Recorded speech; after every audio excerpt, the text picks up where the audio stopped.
Ô, gente, vamos lá. Houve pane no sistema e nós não temos a live de ontem gravada, tá bom? Então, quem acompanha no YouTube, vou ficar devendo de novo. Então, vamos dar uma recapitulada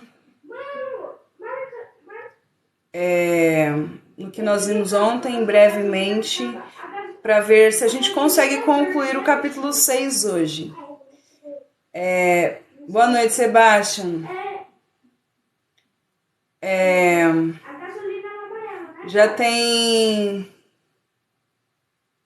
Não dá para convidar a Márcia, porque ela não tem seguidores, não aparece a opção de convidar ela. Boa noite, irmão Rogério. A gente estava no capítulo 5 de Hebreus, eu falei que estava sendo rápido, mas a gente parou no 6, né? Não saiu mais, empacou. Mas glória a Deus, porque a gente tem aprendido bastante coisa. Então eu vou dar uma resumida e a gente vai adiante, tá bom? Vamos orar. Senhor, nosso Deus e Pai, obrigada, Senhor Deus, pelo dia de hoje. Obrigada, meu Pai, por mais um dia de vida. Obrigada, Senhor Deus, pelo ar que nós respiramos. Obrigada por cada livramento. Obrigada pelo alimento, Senhor Deus. Obrigada porque até aqui a tua mão nos sustentou, Senhor. Pai, eu quero te agradecer pela vida da Simone. Eu quero louvar e bendizer o teu nome, Senhor Deus, porque hoje ela completa mais um ano de vida, Senhor. E assim como o Senhor já tem abençoado, que o Senhor continue abençoando e guardando a tua filha nas tuas mãos, meu Pai. Guardando, livrando ela de todo mal. Que o Senhor venha abençoar os teus projetos, que o Senhor venha abençoar o teu lar, a tua família, a tua casa, o teu emprego, Senhor Deus, é onde ela puser a planta dos pés, seja um lugar abençoado. Meu Deus, em nome de Jesus, meu Pai, eu apresento cada irmão, ó Pai, que aqui está, cada família aqui representada, os nomes, Senhor Deus, que já foram apresentados, ó Pai, em oração, aqui na live, nos vídeos, Senhor. Que o Senhor possa estar visitando a causa, a situação de cada um, seja na área da saúde, seja na área familiar, seja na área sentimental, emocional. Nós sabemos, meu Pai, que não existe absolutamente nada impossível para Ti, meu Pai. Eu quero te pedir, Senhor Deus, também que o Senhor venha visitar, meu Pai, aqueles, meu Deus, que estão sofrendo, Senhor Deus, por causa da ganância e da soberba do homem, Senhor. Quantas pessoas estão morrendo inocentemente, meu Pai. Eu apresento nas tuas mãos e eu clamo a Deus por misericórdia. Eu sei, meu Pai, que as coisas nesse mundo não vão melhorar, meu Deus. Pois nós sabemos que os sinais estão se cumprindo e quanto mais quanto mais o dia do Senhor está próximo, piores as coisas vão ficar, meu Pai. Pois a tua palavra diz que os princípios das dores, meu Pai, guerras, rumores de guerras, e nós sabemos, meu Pai, que são apenas o princípio, Senhor. Mas eu sei que mesmo no meio de um mundo tão conturbado, Senhor Deus, nas mãos do inimigo, Senhor, eu creio que o Senhor cuida dos teus filhos, que a tua paz, a paz que excede todo entendimento, alcança cada coração daqueles que têm clamado por misericórdia.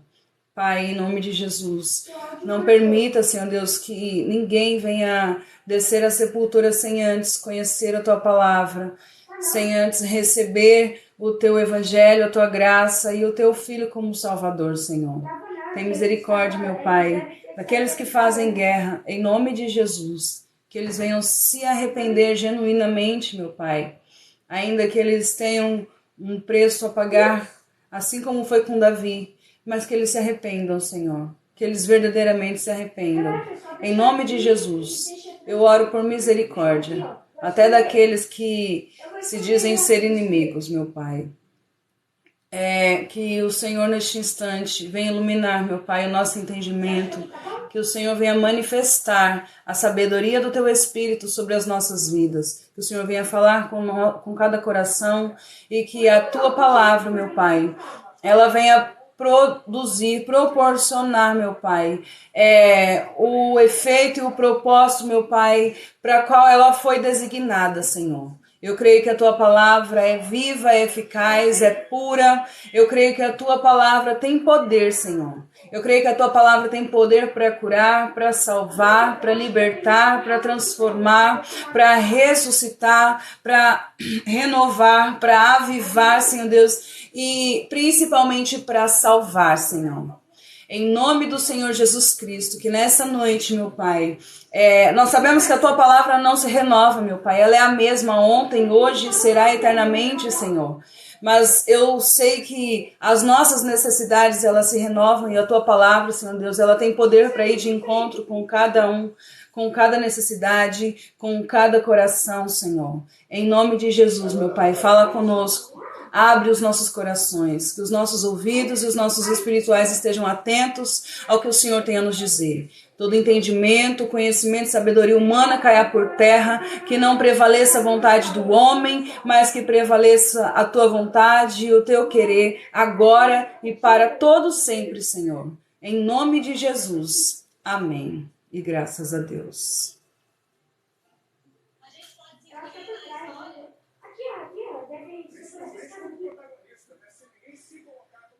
Glória a Deus.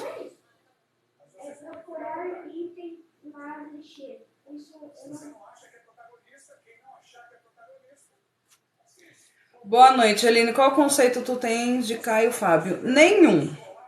Eu nunca vi esse homem pregar nem nada, então não posso dizer nada. Diva Costa, paz, seja bem-vinda. Gente, Hebreus capítulo 6.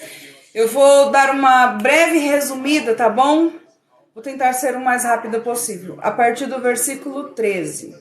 Tá escrito assim: pois quando Deus fez a promessa a Abraão, visto que não tinha ninguém superior por quem jurar, jurou por si mesmo, dizendo: certamente te abençoarei e te multiplicarei. E assim, depois de esperar com paciência, obteve Abraão a promessa. Pois os homens juram pelo que lhes é superior, e o juramento, servindo de garantia para eles, é o fim de toda contenda. Vamos lá, gente. Vamos resumir esses versículos. O autor aos Hebreus aqui, ele vem dizendo no versículo 12 que nós devemos imitar aqueles que têm fé. Paz, irmão Natanael, seja bem-vindo. Que nós temos que imitar quem tem fé. Aqueles que verdadeiramente têm temor, aqueles que verdadeiramente amam a Deus, eles servem sim como exemplo para nós. É só a gente olhar para a vida de Paulo. A gente estudou aqui na carta aos Filipenses e a gente viu que Timóteo era um exemplo. Nós vimos aqui que Epafrodito era um exemplo. O apóstolo Paulo, ele disse: sede os meus imitadores, como eu também sou de Cristo. Paulo tinha propriedade para poder dizer: sede os meus imitadores. E muitas vezes a gente fica preocupado porque as pessoas não imitam a Cristo. Então algumas pessoas chegam até a dizer: se for para ser assim, se for para ser um cristão assim, se for para ser um crente assim, eu não quero ser, eu não vou ser. Quando na verdade nós é que devemos dar exemplo sem ficar esperando das outras pessoas. Então nós temos que olhar para aqueles que tiveram fé. Se ao seu redor não tem ninguém que seja exemplo, seja você o exemplo para essas pessoas. Se na igreja onde você congrega, se no bairro onde você mora, se no lugar onde você trabalha, na empresa onde você trabalha, se na escola ou na faculdade onde você estuda, você não vê ninguém que possa ser exemplo, seja você o exemplo para essas pessoas. E o autor aos Hebreus, ele começa a dar o exemplo aqui de Abraão. Mais para frente nós vamos ver que ele usa outros homens, outros homens que tiveram temor e tremor diante de Deus como exemplo, homens que tiveram fé como exemplo. Aqui ele começa falando a respeito de Abraão. E ele vai dizer que Deus faz uma promessa a Abraão. E ele diz que quando Deus faz essa promessa a Abraão, visto que Deus não tinha ninguém maior do que ele mesmo para jurar, ele jura por si mesmo. Porque quando um homem faz um juramento, tá travando muito, gente. Se tiver travando, vocês me avisam, eu troco aqui o Wi-Fi, eu ponho o da minha cunhada. Oi? Boa noite, Moadelmo, paz. Não, normal, aqui não, normal. Quem foi que falou que tá travando? Irmão Maurene, sai da live e entra de novo, pra ver se melhora pro irmão.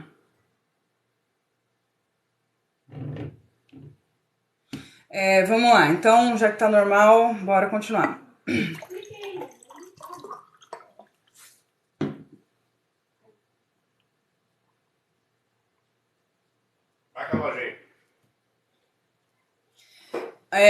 O homem, normalmente, principalmente quando é criança, né?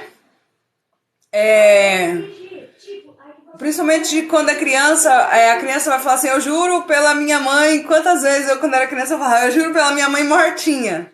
Porque quando a gente vai jurar, quando um homem vai jurar, geralmente a pessoa quer jurar por alguém que é superior, para que a sua palavra tenha valia, para que a sua palavra tenha valor, para que tenha crédito naquilo que ela está dizendo. Jesus, ele chega até repudiar isso, e ele vai dizer assim, que nós não devemos jurar por ninguém, porque a gente não tem como mudar absolutamente nada.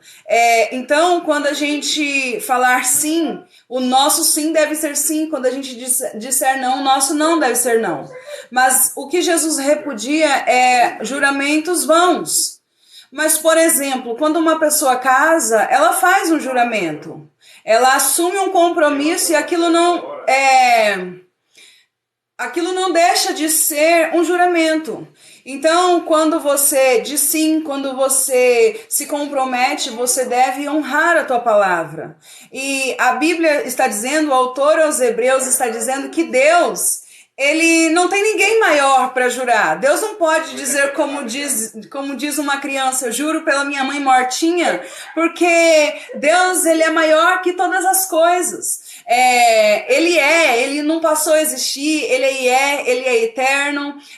É verdade, ele que traz todas as coisas, trouxe as coisas à existência. Então, quando Deus ele faz um juramento, ele faz o juramento a Abraão, dizendo que em ti seria abençoado em Abraão seria abençoado todas as famílias da terra. Tá travando para mim agora. Deus, ele jura por ele mesmo. Ele jura por ele mesmo. E a gente vê isso no capítulo 22 de Gênesis. Eu jurava pela Bíblia. Então, eu lembrei agora de um juramento. Quando uma pessoa, por exemplo, ela vai num tribunal, ela vai ser júri, ela vai ou dar um depoimento, ela precisa fazer um juramento. Então, esses juramentos não é repudiado, é porque o juramento que você faz deve ser de acordo, você deve cumprir com aquele juramento que você faz. O que Jesus repudia é juramento em vão, e juramentos baseado em outras coisas. A sua palavra, ela deve ser sim, sim ou não, não. O que passar disso é procedência maligna. E Deus, ele põe em xeque a sua própria palavra. Deus, ele põe em xeque o seu próprio caráter. A Bíblia diz que Deus não é homem para que minta e nem filho do homem para que se arrependa. Então, quando Deus ele jura por si mesmo, ele está jurando pelo seu próprio caráter. Ele está dizendo, não há nada mais confiável do que a minha palavra. Não existe absolutamente nada mais poderoso do que a minha palavra. E ele faz esse juramento a Abraão lá no capítulo de Gênesis 22, depois ele ter pedido o filho de Abraão em sacrifício. Tá travando. Ai, gente, eu vou trocar aqui, peraí. Você viu no meu celular? Já. Eu vou trocar aqui, gente, peraí, não saiam. Não, você saiu.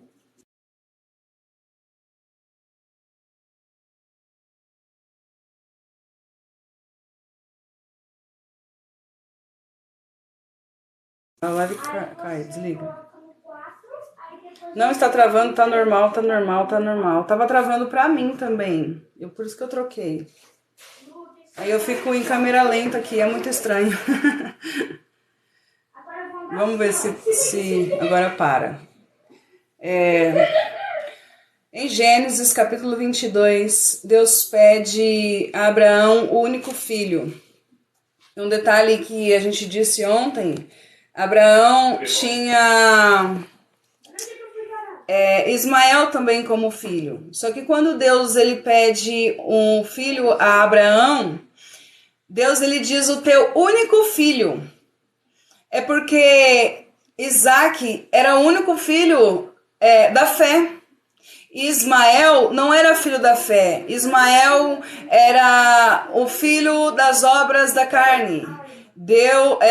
Abraão e Sara quiseram ajudar a Deus, quiseram dar uma força para Deus. Quem sabe Deus não era capaz o suficiente de cumprir aquilo que ele prometeu, né?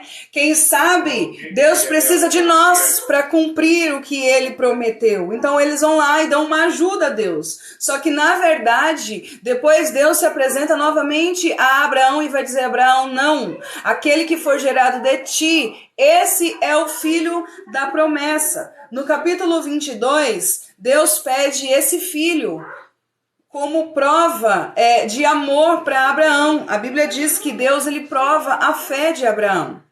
Abraão chama os seus 2 servos, pega Isaac, vai até o monte. São 3 dias de caminhada. Tá travando para mim, eu acho que é o TikTok. São 3 dias de caminhada. E a Bíblia diz que quando eles chegam no monte, no pé do monte, o Abraão vai dizer para os servos: olha, fiquem aqui, porque eu e o moço, eu e Isaac, vamos sacrificar a Deus, e quando nós terminarmos, nós vamos retornar. Quando Abraão diz nós retornaremos, sabendo que ele estava indo sacrificar Isaac, é porque Abraão ele tinha convicção, ou melhor, ele tinha fé de que, ainda que fosse das cinzas, Deus podia ressuscitar Isaac e cumprir a promessa a qual ele tinha dito. Agora Abraão tinha motivos de sobra para confiar em Deus. Se antes ele já tinha, se antes ele já confiava, agora ele está com o seu filho. O filho gerado no ventre de uma mulher que era estéril, no ventre de uma mulher na sua velhice. Então Abraão tinha motivos de sobra para confiar e saber que quando Deus fala, ele cumpre. A Bíblia diz que quando Abraão e Isaac chegam no Monte Moriá, o menino vai dizer: pai, aqui está a lenha, aqui está o cutelo. Aonde está o sacrifício? Abraão diz assim: filho, Deus proverá para si o cordeiro para o sacrifício, para o holocausto. Abraão prepara o altar, Abraão põe Isaac no altar, e quando Abraão está prestes a imolar o rapaz, a Bíblia diz que o anjo do Senhor, não é um anjo, é o anjo. Quando a Bíblia diz o anjo, está se referindo a uma teofania. É o próprio Deus falando para Abraão: Abraão, não faça mal ao menino, não estenda o cutelo no menino, porque eu já providenciei a oferta, o sacrifício. A Bíblia diz que Abraão olha no meio dos arbustos, no meio do mato, e ali está um carneiro e não um cordeiro. Deus disse a Abraão para ele sacrificar o único filho. Ele ainda disse assim, ó, a quem tu amas. E agora no monte, quando Abraão está prestes a imolar Isaque, Deus providencia o carneiro. O cordeiro é inocente, o cordeiro é sem mancha, sem mácula, sem defeito. Um sacrifício só era aceitável para Deus se ele fosse perfeito, se ele fosse sem mancha, se ele fosse sem mácula. Ah, gente, pelo amor de Deus, travou? Voltou. Gente, hoje tá complicado. Vamos lá. Deus, ele só recebe o sacrifício quando ele é perfeito. A Bíblia diz que Abraão diz para o rapaz, Deus proverá para si o cordeiro. Para mim tá normal. Ok. Jesus, em João capítulo 8, quando ele está conversando com os discípulos, Jesus ele vai dizer assim, com os fariseus, aliás, ele vai dizer assim, Abraão viu o meu dia e se alegrou. Abraão viu o meu dia e se regozijou. Aí vem a pergunta, quando foi que Abraão viu o dia do Senhor? Quando foi que Abraão pôde se alegrar vendo o dia do Senhor? Na verdade, lá no Monte Moriá, quando Abraão diz assim, o Senhor proverá para si o cordeiro, Abraão já estava entendendo. Aleluia! Abraão já estava vendo pelos olhos da fé que Deus prepararia um cordeiro. Naquele dia, quando Abraão está no monte, viu a salvação do cordeiro. Naquele dia, quando Abraão está no monte, Deus, ele vai preparar um carneiro. Naquele dia não foi sacrificado nem oferecido um cordeiro. Aquele dia, na verdade, é uma tipologia do que aconteceria no Monte Moriá. E foi exatamente nesse dia que Abraão viu o dia do Senhor e se alegrou e se regozijou. O evangelista João, ele vai escrever no primeiro capítulo, no versículo 29, quando João Batista ele vê Jesus, ele vai dizer assim, eis o Cordeiro de Deus que tira o pecado do mundo. Então, Jesus, ele é o Cordeiro e Abraão viu esse dia e se regozijou. E nesse mesmo dia, no Monte Moriá, a Bíblia vai dizer que Deus ele faz novamente o juramento a Abraão, dizendo que ele multiplicaria a descendência de Abraão. E como nós dissemos ontem, a descendência de Abraão é todo aquele que pela fé acredita no sacrifício do Cordeiro. Abraão ofereceu seu único filho, aquele quem ele amava. Deus ofereceu o seu único filho, porque Deus amou o mundo de tal forma que deu o seu filho unigênito. Unigênito é filho único, para que todo aquele que nele crê não pereça, mas tenha vida eterna. Aleluia! Deus ofereceu o seu único filho, a quem ele ama, como um cordeiro, como um sacrifício perfeito para morrer no meu e no teu lugar. Eu dei o exemplo ontem de Zaqueu. A Bíblia diz que Jesus, quando ele entra na casa de Zaqueu, e ele diz para Zaqueu, lá em Lucas capítulo 19, hoje veio salvação a esta casa, porque este também é filho de Abraão. Jesus está dizendo isso a respeito de Zaqueu, porque pela fé, Zaqueu acreditou que Jesus era o Messias, porque a salvação chegou na casa de Zaqueu, através do único que pode nos salvar, Jesus Cristo. Então, por isso, ele vai dizer que que Zaqueu era filho de Abraão. Em Gálatas, capítulo de número 3, eu vou ler rapidinho.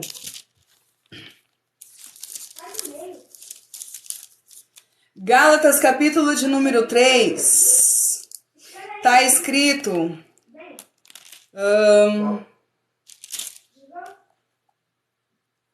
a partir do versículo 8. Ora, tendo a Escritura previsto que Deus justificaria pela fé os gentios, pré-anunciou o evangelho a Abraão. Olha só, gente, a Abraão pré-anunciou: em ti serão abençoados todos os povos. Versículo 9, de modo que os da fé são abençoados com o crente Abraão. Todos quantos, pois são das obras da lei, estão debaixo de maldição.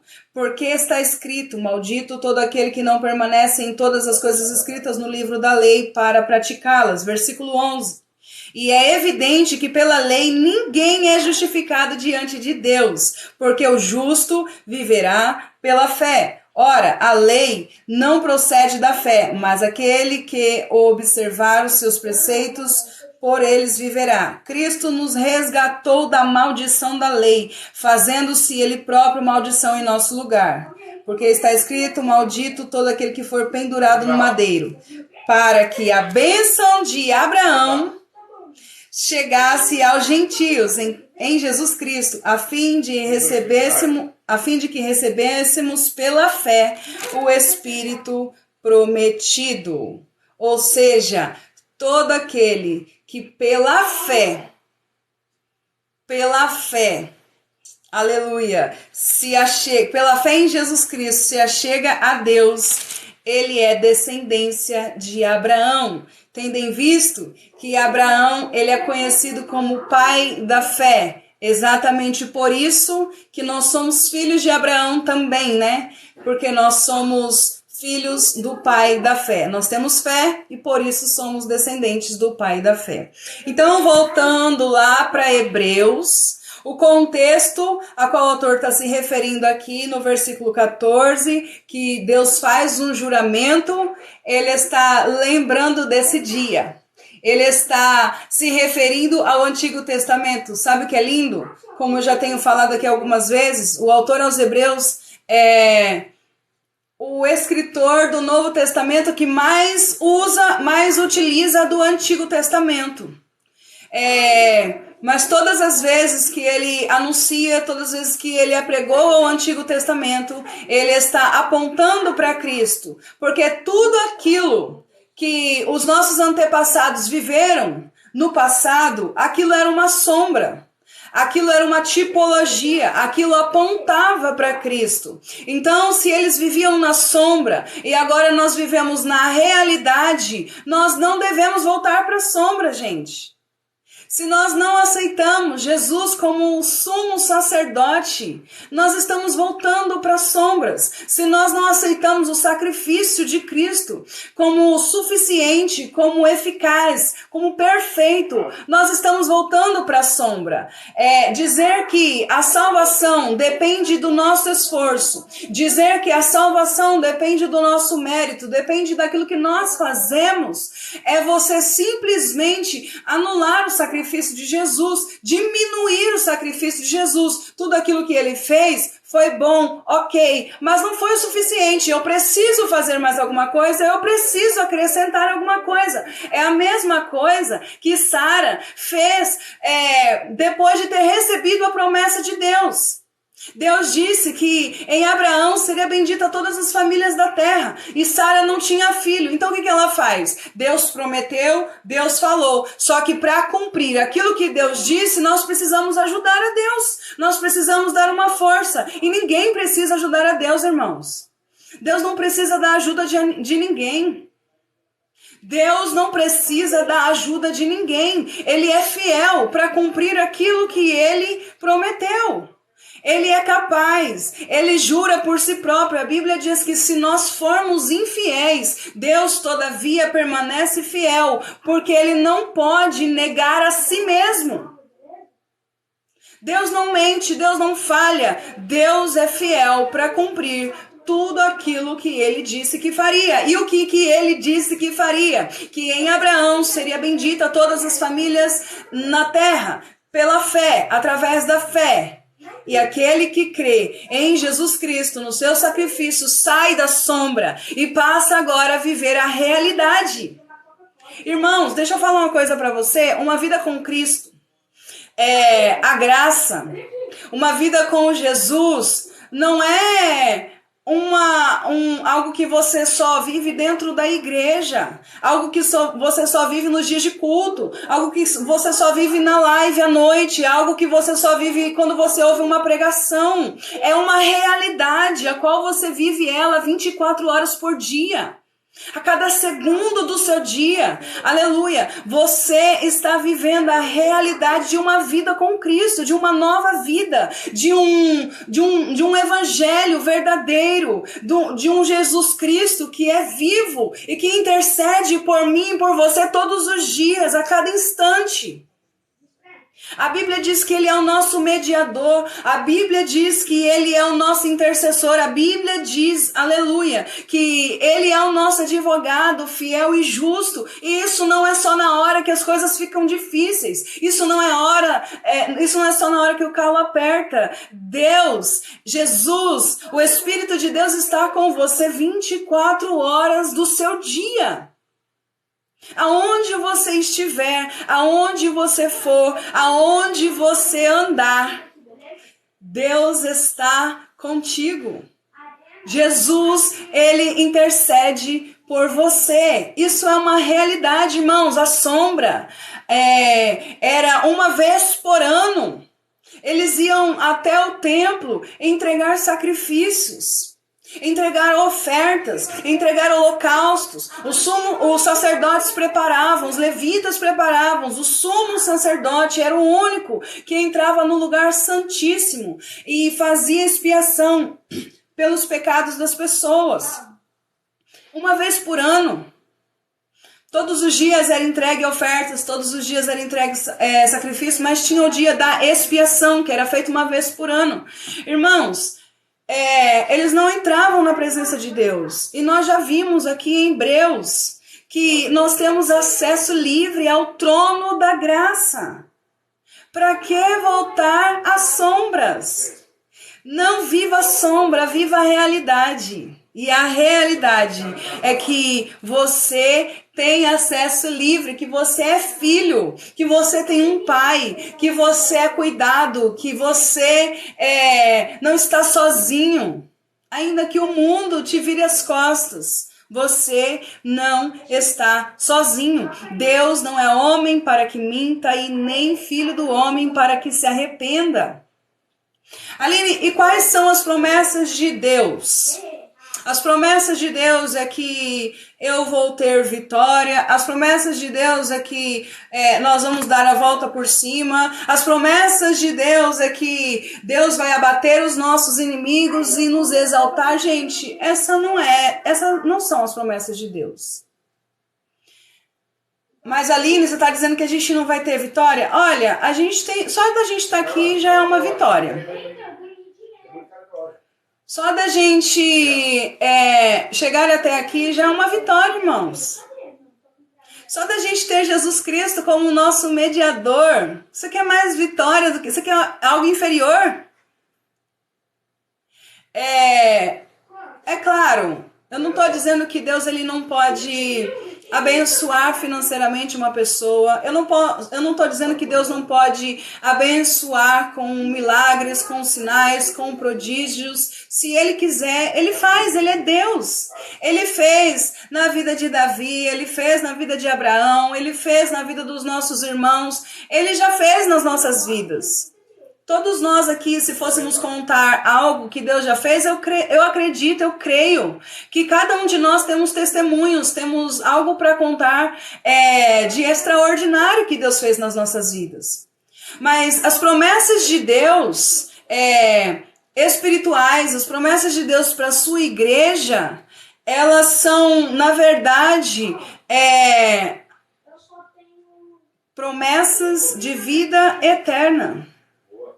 Dai, boa noite, seja bem-vinda. São promessas de que Ele estará conosco todos os dias. São promessas de que Ele não vai soltar das nossas mãos. São promessas de que hoje nós podemos nos achegar ao trono da graça. As promessas espirituais é que a remissão para os nossos pecados no sangue de Jesus Cristo. As promessas é que há perdão para os nossos pecados no sangue de Jesus Cristo. A promessa é que nós somos abençoados por Deus por causa do sangue de Jesus Cristo. A promessa é que há salvação no sangue, no sacrifício de Jesus Cristo. A promessa é que através de Cristo nós somos reconciliados novamente com Deus. A promessa é que através de Jesus Cristo nós somos reconciliados novamente com o nosso semelhante. Essas são as promessas de Deus. Essas são as promessas que a igreja tem e deve buscar. As pessoas, elas não acham suficiente isso. As pessoas não acham isso o bastante. Irmãos, a Bíblia diz em Lucas, capítulo 5, que Pedro, junto com André e alguns pescadores, eles estão lavando as redes. Porque depois de uma noite de frustração, só resta agora para eles lavar as redes, guardar o seu material de trabalho e ir para casa. Um dia de frustração. A Bíblia diz no prefácio que diz assim, a pesca maravilhosa. O subtítulo está escrito a pesca maravilhosa. Irmão, sabe o que eu acho que o que foi maravilhoso naquele dia? Não foi a pesca. Não que a pesca não tenha sido um milagre, foi um milagre, foi Jesus que operou, mas vocês vão entender, foi uma bênção, muitos peixes, alimentou famílias, foi uma bênção sim, mas olha que interessante, a Bíblia diz que antes de ter a pesca, Jesus está pregando, a Bíblia diz que depois ele pede o barco de Pedro, para quê? Para pescar? Não, para pregar. Aí Jesus sobe no barco de Pedro e começa a pregar. Sabe o que Pedro estava fazendo? Ouvindo. Pedro estava ouvindo a palavra. Pedro estava ouvindo a pregação. Pedro estava ouvindo Jesus. Irmãos, a Bíblia diz que depois de Jesus ter pregado, aí ele vai mandar Pedro lançar a rede no mar. Aí Pedro vai dizer assim, mas mestre, a gente tentou a noite toda e a gente não apanhou, foi nada. Eu sei, eu conheço de pesca, não adianta mais, agora é hora de ir embora. Mas Pedro vai dizer assim, conforme a tua palavra. Sabe o que começa a mudar? Sabe quando que começa a mudar alguma coisa na vida de Pedro? Quando ele ouve a palavra.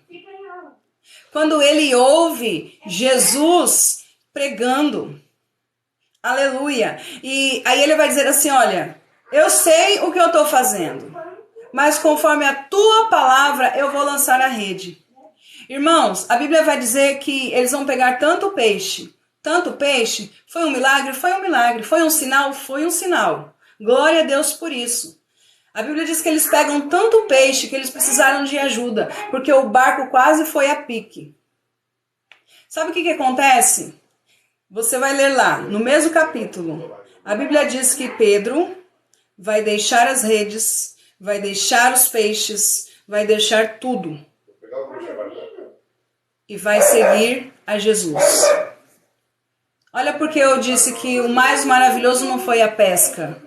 Porque a pesca foi tão maravilhosa, mas diante de Jesus, para Pedro, não significava nada. Porque ele deixa tudo lá. Ele deixa tudo lá e vai seguir Jesus.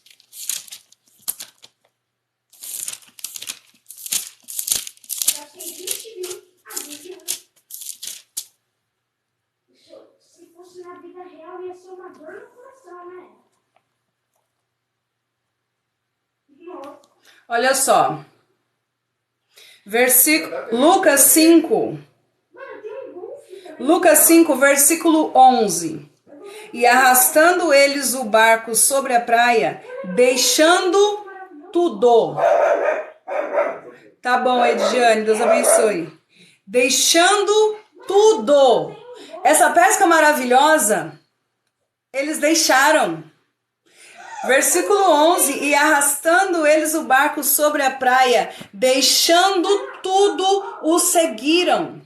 Irmãos, sabe o que é isso? Do que adianta eu ver sinais se eu não tenho aquele que opera sinais? Do que adianta eu ter milagres se eu não tenho aquele que opera milagres? Do que adianta eu ter a bênção se eu não tenho aquele que realiza a bênção? A mesma coisa Moisés diz para Deus lá em Êxodo capítulo 33. O povo provocou a ira de Deus mais uma vez. E Deus diz assim para Moisés: Moisés, olha, faz o seguinte, vocês vão herdar a promessa, vocês vão entrar na terra prometida, eu vou mandar um anjo adiante de vocês.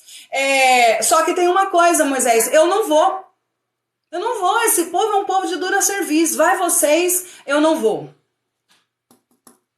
A Bíblia diz que Moisés fala assim: se a tua presença não estiver conosco, não nos faça sair daqui. Irmãos, do que adianta ter milagres? Do que adianta ver sinais, participar de sinais? Esse povo todo no deserto participou de sinais. Esse povo todo no deserto viu o mar se abrir. Esse povo todo no deserto viu milagres, inúmeros milagres acontecer. Milagres atrás de milagres. E morreram no deserto. Você vai voltar a pé, eu tô te falando. Irmãos, a Bíblia diz que 10 leprosos estão diante de Jesus. Aí eles vão, Jesus vai curar, vai dizer assim, ó, vão até o sacerdote para que ele verifique, porque não tinha medicina, não tinha médico naquela época. Quem é que verificava se a pessoa estava apta para estar entre a sociedade? Era o sacerdote. Então Jesus disse, vai, apresenta-te ao sumo sacerdote, só que a Bíblia diz que no caminho eles foram curados. 10 homens viram sinais, 10 homens viram milagres, 10 homens participaram dos sinais, 10 homens teve a sua pele e a sua saúde restaurada. Destes 10 homens, só um volta para falar, para ter com Jesus. Sabe por quê, irmãos? Porque para muitos, olha o número, entre 10. Para muitos, Jesus não é suficiente. Para muitos, os milagres, os sinais é mais importante do que Jesus. O que é que nos motiva a buscar a Deus? O que é que nos motiva a ir para um culto? O que é que nos motiva a servir a Deus?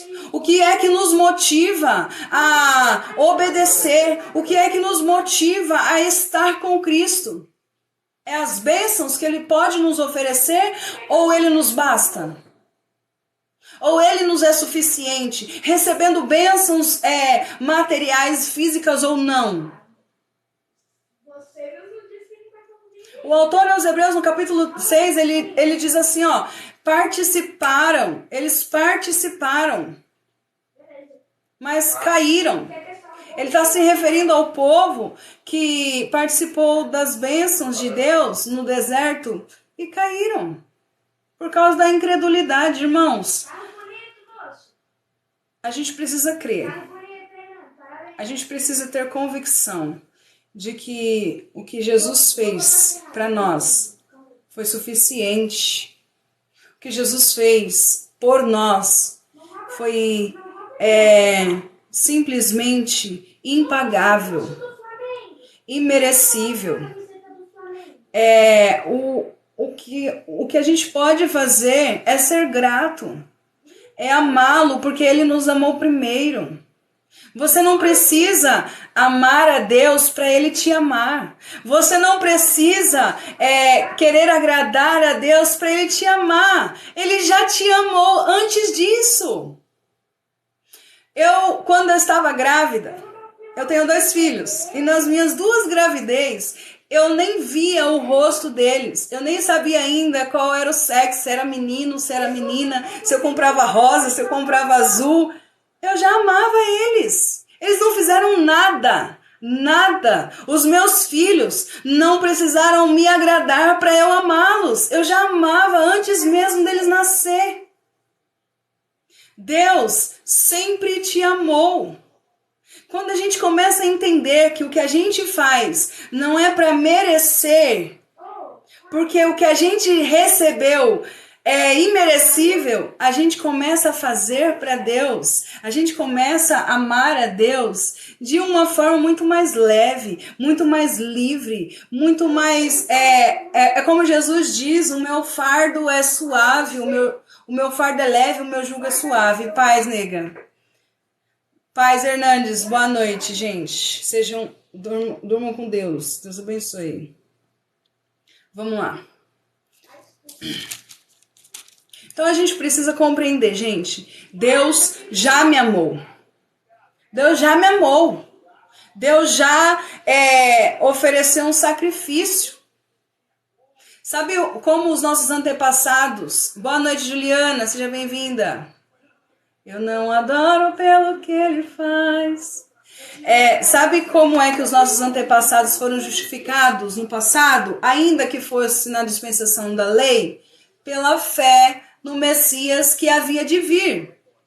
Então, se eles foram justificados pela fé no Messias que viria, e a gente sabe que o Messias já veio, por que nós não podemos ser justificados pela fé no Messias que já veio?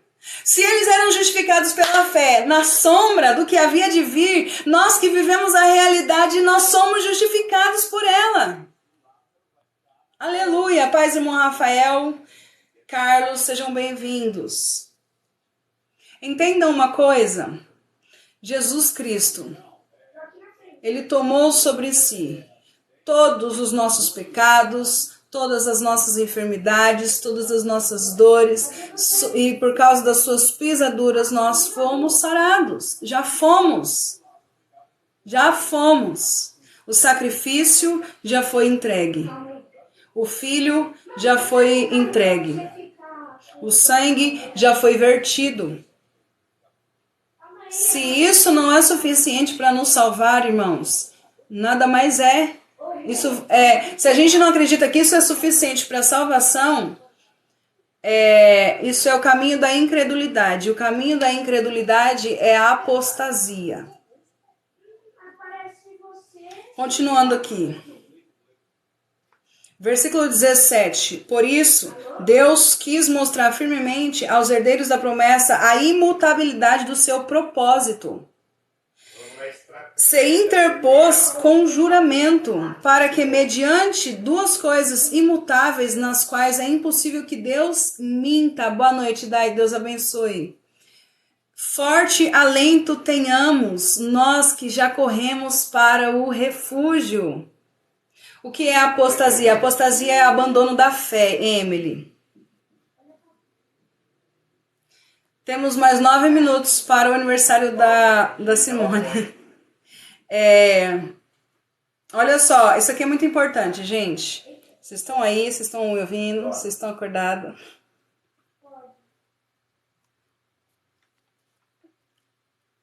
Cadê? Calma, só fazer isso daqui, ó. forte alento tenhamos nós que já corremos para o refúgio, a fim de lançar mão da esperança proposta. Deixa eu ver como está nessa tradução aqui. Versículo 18. Refúgio. As duas é refúgio. Tem algumas traduções que é diferente, mas o significado é o mesmo. Irmãos, olha que interessante isso daqui. Mais uma coisa que eu aprendi, eu vou compartilhar com vocês. Paz, Marcelo.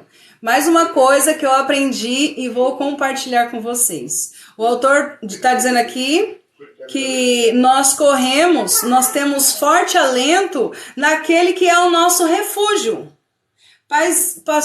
Pastor, irmão Joel, eu não sei se o irmão é pastor, ele está dizendo assim que nós que nós temos alento em Deus, que é o nosso refúgio. O que o autor está dizendo aqui quando ele diz que Deus é o nosso refúgio, que em Deus nós temos alento, que nós temos esperança?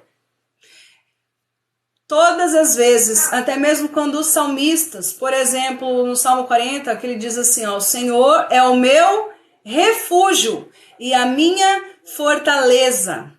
Quando os salmistas, eles falam sobre isso, eles dizem que Deus é refúgio, que Deus é fortaleza, o pano de fundo disso é as cidades de refúgio que tinha no Antigo Testamento. Lá em Números, gente, isso aqui é muito top. Eu não sei se eu vou conseguir explicar direitinho, mas lá em Números, Deus, ele proporciona algumas cidades de refúgio. Quando os filhos de Deus, quando os judeus, quando os hebreus, eles entram em Canaã, essas cidades de refúgios, elas continuam a existir. E Deus vai mandar os homens separar 6 cidades em Canaã para serem as cidades de refúgio. O que é essa cidade de refúgio? Quando alguém cometia um homicídio,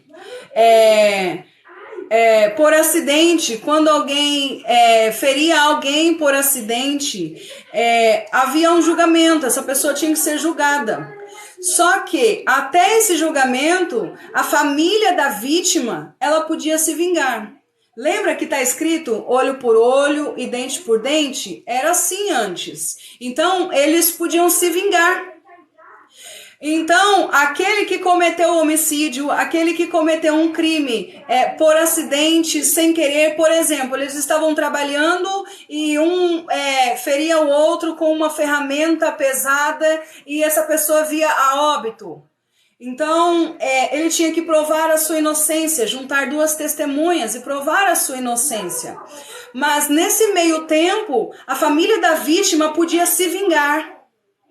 Então, essas cidades de refúgio, elas foram estabelecidas por Deus para que essas pessoas tivessem o direito de defesa.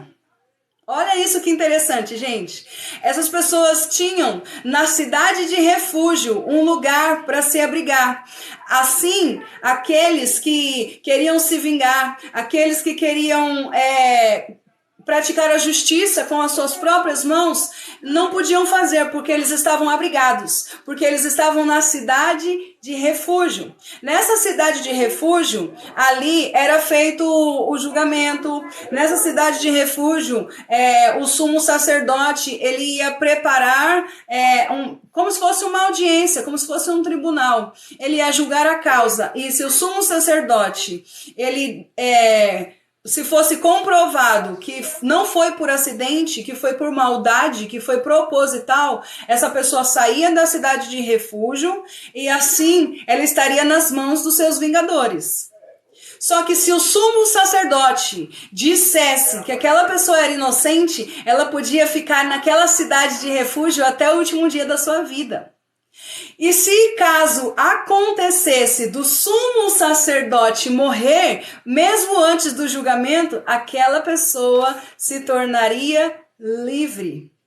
Irmãos, o autor aos Hebreus está dizendo que Deus, a palavra de Deus, é um forte alento e nós temos Ele como refúgio. O autor está dizendo assim, ó, vocês são culpados, porque nós éramos pecadores. A nossa natureza é pecaminosa. Vocês são culpados, mas nessa cidade de refúgio, vocês estão abrigados. E mais do que isso, o sumo sacerdote, que é quem julga e quem dá a sentença, ele morreu. Quando o sumo sacerdote morre, aquele que está na cidade de refúgio é livre. Você acha que se eu te dar um soco, você morre? Perceba que o contexto é o sacerdócio de Cristo. Ele começa falando que Jesus é o sacerdote na ordem de Melquisedeque. Ele para falar sobre crescimento, sobre maturidade. Ele para falar que nós devemos olhar para Cristo, que nós devemos crer. E daqui a pouco ele volta a falar sobre o sacerdócio de Jesus Cristo na ordem de Melquisedeque. Mas no meio ele está falando assim, olha, nós temos em Deus, nós temos na sua palavra um refúgio, essa cidade, nós mesmo culpados nessa cidade, nós nos tornamos livres de todo o pecado, de tudo aquilo, aleluia, que nós cometemos no passado. Versículos antes, o autor disse que Deus, ele esquece, aliás, versículos mais pra frente, nós vamos ver o autor dizendo que Deus esquece dos nossos pecados, das nossas transgressões, porque na cidade de refúgio, o sacerdote que julga a minha e a tua casa, que é o nosso mediador, que é o nosso advogado, ele morreu no nosso lugar e nos tornou livres. Deus é o nosso refúgio e a nossa fortaleza. Aleluia! Nesse refúgio nós estamos livres da vingança do homem. Nesse refúgio, Romanos capítulo 8 está escrito assim: nenhuma condenação há. Irmãos, se nós fôssemos pagar a Deus a nossa dívida, o preço seria muito alto. Irmãos, se Deus fosse colocar a justiça dele, se Deus fosse exercer a justiça sobre nós, o que nos restaria era choro e ranger de dentes.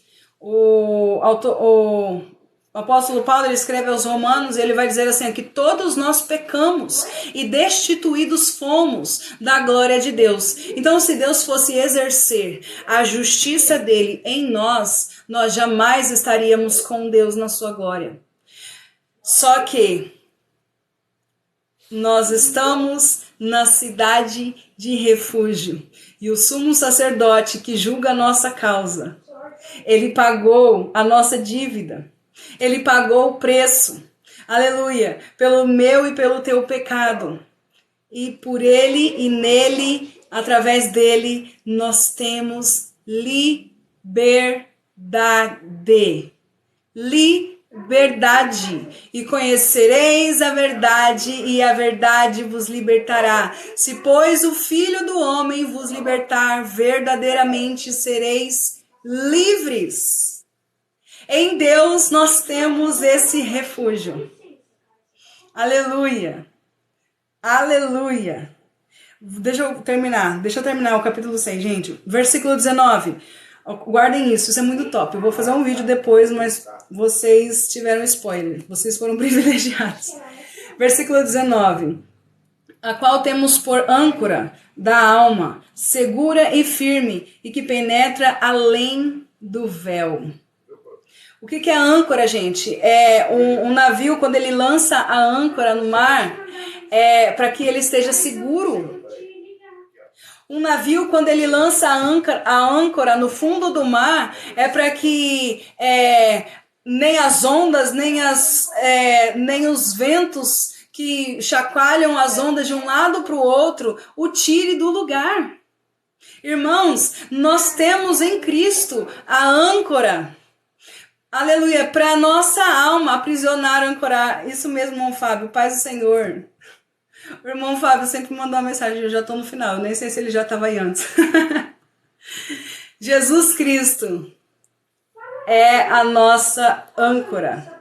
Nós estamos ancorados nele. A nossa alma está ancorada em Cristo. Ela está aniversariando, acabou de acabar o aniversário dela. Foi até a meia-noite. Passando só para desejar uma noite de vitória. Amém, força firme, paz amada. Amém, irmão Fábio. Vamos lá. Eu vou correr aqui para a gente terminar o capítulo 6.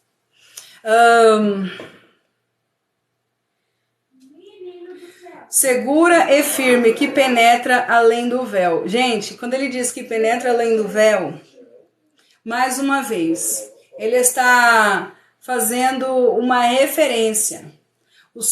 Somente o sumo sacerdote, na antiga aliança, eles podiam passar do véu. Somente o sumo sacerdote, o autor aos Hebreus está dizendo que ele penetra além do véu. Ele está dizendo que ele está afirmando, mais uma vez, categoricamente, ele está afirmando que Jesus é o sumo sacerdote. No versículo 20, ele diz assim, onde Jesus, como precursor, entrou por nós, tendo se tornado sumo sacerdote para sempre, segundo a ordem de Melquisedeque. Irmãos, o que é precursor? Precursor é aquele que vai na frente. Por exemplo, quem é o precursor de Jesus? O precursor de Jesus é João Batista. João Batista, ele veio antes anunciar, ajeitem as veredas, endireitai as veredas. Então, oração pela Cátia. Amém, Veiga? O precursor é aquele que vai na frente, é aquele que vai antes. João Batista é o precursor de Jesus. Só que o autor está dizendo que Jesus, ele como sumo sacerdote, ele é o nosso precursor. Ele foi na nossa frente. Se a gente trazer para uma embarcação naquela época, hoje ainda é um pouco mais modernizado, mas antigamente não tinha tanto o navio. Vamos falar do navio. Tchau, Regina, bom descanso. O navio, ele não podia chegar tão perto do cais. Ele não podia chegar tão perto da praia, porque tem pedras, ele podia bater, ele podia afundar. Então, eles mandavam um barco menor na frente. Esse barco menor é o que levava uma cordinha e lá eles amarravam aonde tinham que amarrar, no lugar apropriado, e aí eles começavam a puxar. E o autor aos Hebreus está dizendo que Jesus é o precursor. Por quê? Porque Jesus é esse que vai na nossa frente e começa a nos puxar. Está dizendo, olha, assim como João Batista preparou o caminho para Jesus, Jesus prepara o caminho para nós. Jesus prepara o caminho para nós. Gente, olha isso.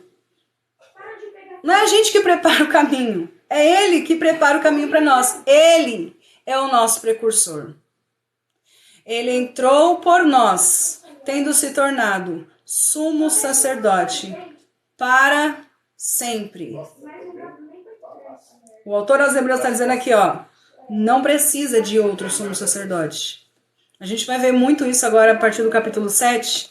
Não precisa de outro sumo sacerdote. Na ordem de Levi, dos levitas, um sacerdote substituía o outro. Um sacerdote morria, entrava outro no lugar daquele sacerdote. E o autor aos Hebreus está falando aqui que esse sacerdote que morreu, ele ressuscitou ao terceiro dia. Ele é o sumo sacerdote para sempre, não tendo a necessidade de outro sumo sacerdote, segundo a ordem de Melquisedeque. E quem é Melquisedeque? Por que segundo a ordem de Melquisedeque? Por que não na ordem dos levitas? Por que não na ordem de Arão? A gente vai ver isso nas próximas cenas dos próximos capítulos. Amém, gente?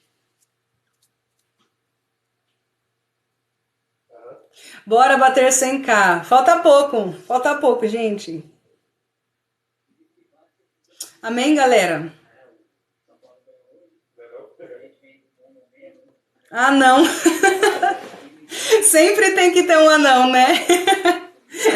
Né, dona Ju?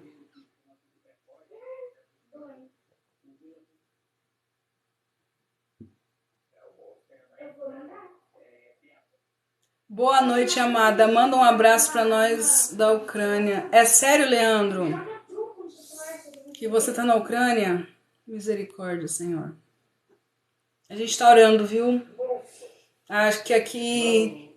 Eu não sei como tá os outros países, mas aqui no Brasil, vocês têm...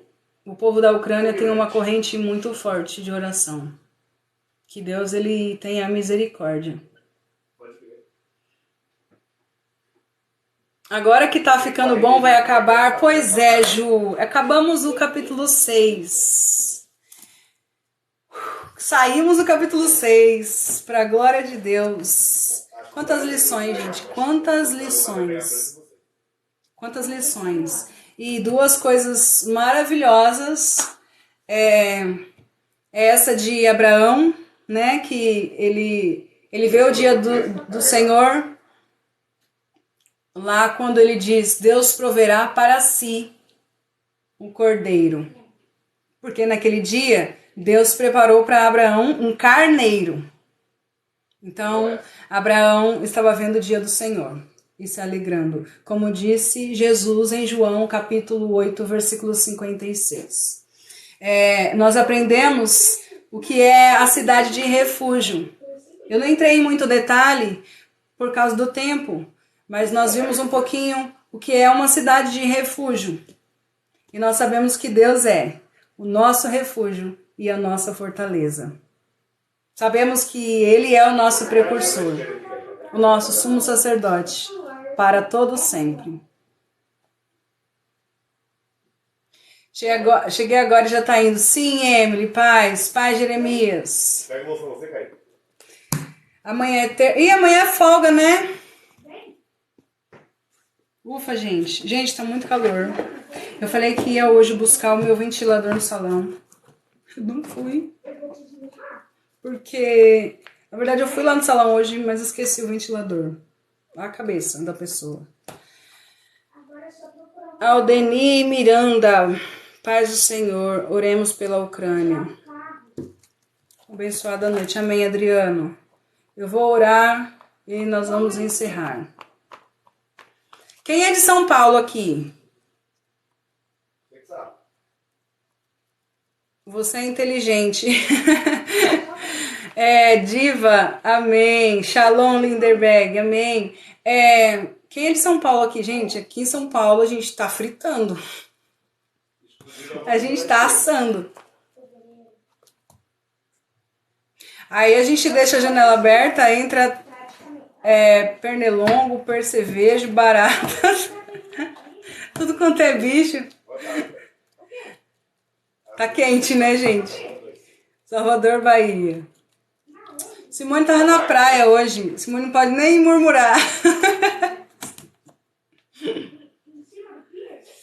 Aqui faz frio. Aonde que tu é? Nem vou perguntar quem é essa pessoa. Não vai ter ninguém mesmo. Rio de Janeiro derreteu. É o país inteiro, Alagoas, Mariposa, pois é. Ore por mim, Aline, vou fazer uma cirurgia no ombro. Júnior, amém, Júnior. Estreito Maranhão. 100k, chegamos, gente. Eu vou orar. Moro na próxima praia. Pois se eu morasse na praia, gente, hoje eu ia cancelar a live. Espírito Santo precisa nem morrer para chegar no... Ai, misericórdia. Chegamos a 100k, gente. Muito obrigada. Deus abençoe. Eu vou orar, tá bom? Pra gente encerrar. A partir de quarta-feira, se Deus permitir, nós vamos entrar no capítulo 7 da carta aos Hebreus e vamos falar bastante sobre Melquisedeque. Senhor nosso Deus e Pai, nós queremos te agradecer, Senhor Deus, pela tua palavra. Cremos que ela é viva e ela é eficaz, Senhor. Obrigada por tantas lições que nós extraímos dela, Senhor Deus. Mais do que aprender, mais do que conhecer, meu Pai, que nós possamos praticá-la todos os dias. Que nós possamos pôr em prática a nossa fé, Senhor. Porque tudo aquilo que nós aprendemos e tudo aquilo, meu Pai, que nós ouvimos acerca da tua palavra, vai ser manifesto através das nossas ações e atitudes. Eu creio nisso, Senhor. E eu creio, meu Pai, que a tua graça, ela é tudo que nós precisamos, tanto para ser salvo quanto para praticar boas obras, Senhor. Segura nas nossas mãos, perdoa, Senhor Deus, as nossas falhas, os nossos muitos pecados. Perdoa, Senhor Deus, as nossas fraquezas. Perdoa, Senhor Deus, pelos pecados escondidos, Senhor Deus. Lá no coração, lá no íntimo, meu Pai, onde muitas vezes as pessoas nem sequer sabem, nem sequer conhecem, meu Pai. Que o teu Espírito Santo, meu Pai, venha tirar dos nossos corações, da nossa mente, tudo aquilo que não te pertence. Nos conduz, Senhor, a um caminho bom. Assim como disse o salmista, e vê se há em nós, ó Pai, algum caminho mau. Pai, eu quero orar pela vida do nosso irmão Júnior, que vai passar por uma cirurgia. Que o Senhor, meu Pai, esteja preparando os médicos mais capacitado, que o Senhor prepare a melhor equipe médica, que o Senhor esteja, Senhor Deus, à frente, livrando e guardando teu servo, meu Pai, que a mão do Senhor esteja sobre a mão dos médicos, que o Senhor venha o livrar de qualquer infecção, inflamação hospitalar, que ele tenha uma ótima recuperação para a glória do teu nome. Senhor, mais uma vez nós oramos e nós intercedemos, meu Pai, pela Ucrânia, pelas vítimas, meu Pai, deste atentado terrorista, Senhor. Nós intercedemos, meu Pai, por tantos inocentes, por tantas crianças, por tantas pessoas frágeis diante de tanta crueldade, meu Pai, que estão sofrendo, que estão padecendo, algumas até perdendo suas vidas, Senhor. Nós intercedemos, meu Pai, para que o Senhor tenha misericórdia, Senhor, tenha compaixão. Como eu já disse, meu Pai, na oração anterior, Senhor, nós sabemos que a guerra, que os rumores de guerra são os princípios das dores, meu Pai. E a gente sabe, de acordo com a tua palavra, que nada vai melhorar, que a tendência é piorar. Mas ainda assim, meu Pai, nós clamamos por misericórdia. Nós clamamos por compaixão, Senhor. Nós sabemos que Tu és um Deus misericordioso. Tu és um Deus compassivo. Tu és um Deus amoroso, meu Pai. Tu és um Deus que não toma o inocente por culpado, Senhor. Em nome de Jesus, visita lá, meu Pai, aqueles que estão perecendo. Tem misericórdia. Envia recurso, envia socorro, meu Pai. Seja da maneira que for. Eu creio, meu Pai, que muitas e muitas pessoas estão intercedendo. Muitas pessoas estão orando. Muitas pessoas estão clamando, Senhor. E eu creio que o Senhor está ouvindo. Não é a nossa oração, não é o nosso clamor, não é o poder do homem, até porque nós nem temos, Senhor. Mas é o poder daquele que ouve a oração. Pai, ouve a oração dos teus filhos. Tem misericórdia. E mais do que isso, Senhor, responde. Jeremias vai dizer que se nós clamarmos, o Senhor ouve. Nós temos a garantia. Eu creio, Senhor, eu tenho certeza de que o Senhor ouve a nossa oração. E mais do que isso, Senhor, Jeremias vai dizer que o Senhor responde. Então eu creio, meu Pai, que o Senhor responde o clamor. Eu creio que o Senhor responde a oração. Tem misericórdia, Senhor. Tem misericórdia da Ucrânia, tem misericórdia da Rússia, tem misericórdia dos Estados Unidos, tem misericórdia do Brasil. Tem misericórdia, Senhor, do teu povo, Senhor. que as pessoas possam conhecer a Cristo, que as pessoas possam conhecer a Tua Palavra, que as pessoas possam conhecer o sacrifício de Jesus na cruz e que elas tenham uma rica oportunidade de terem o seu nome escrito no livro da vida. Obrigada por tudo, Senhor. Obrigada por ouvir nossa oração. E eu creio que o Senhor já está respondendo. E eu já te agradeço por isso. Obrigada pela vida dos meus irmãos que aqui estão. Eu oro e intercedo por eles, meu Pai, por aqueles que pediram oração, pelos nomes que foram apresentados, Senhor Deus, em oração, aqui na live, nos vídeos, Senhor, por cada pedido de oração, Senhor. Eu intercedo nessa hora, meu Deus. Eu oro por cada família aqui representada. Eu oro, Senhor Deus, por cada ministério aqui representado. Eu oro pela saúde, eu oro pela vida espiritual, eu oro pela vida emocional, Senhor, sentimental, conjugal e familiar dos meus irmãos. Que seja feita, Senhor Deus, a Tua vontade sobre todas as coisas. Que nós possamos compreender que a Tua vontade é boa, perfeita e agradável. E desde o instante em que nós deixamos e entregamos tudo nas Tuas mãos, Senhor. O Senhor é quem sabe o que é melhor para cada um de nós. Pai, assim como Pedro, naquele dia, quando houve uma pesca maravilhosa, ele deixou tudo e te seguiu. Pai, nós deixamos tudo aquilo que não provém de Ti. Tudo aquilo que não vem de Ti, meu Pai, nós abrimos mão. Tão somente para Te seguir. Nós Te amamos, Senhor. Nós precisamos de Ti, meu Pai. Nós dependemos de Ti. Nós somos eternos dependentes, Senhor. Nós somos eternos devedores, meu Pai. E nós somos extremamente gratos por tudo que o Senhor é. Obrigada, Senhor. Tu és o único Deus. Tu és o Deus soberano. O Rei dos Reis, o Senhor dos Senhores. Tu és o nosso Deus, o nosso refúgio, a nossa fortaleza. Tu és o socorro bem presente na hora da angústia. Obrigada, Deus, por não soltar as nossas mãos nunca. Tu és fiel. O Senhor não mente e a Tua palavra também não pode mentir. Eu creio que o Senhor tem cuidado de cada um de nós.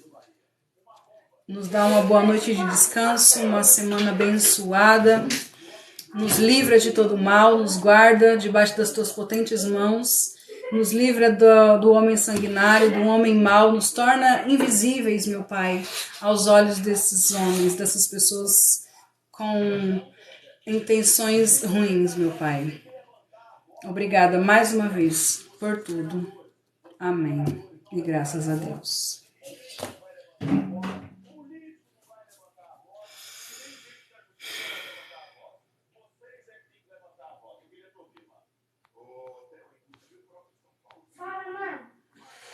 Amém, gente.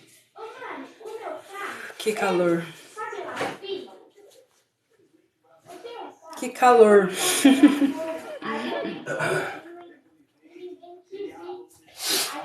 Tá com calor? Rapaz, tô com calor, tô batendo a ponta no tambor também, porque tá muito calor. Meu Deus, as coisas que esse homem fala, gente. Deus livre e guarde nossos irmãos da Ucrânia. Amém. Gente, até quarta, é isso?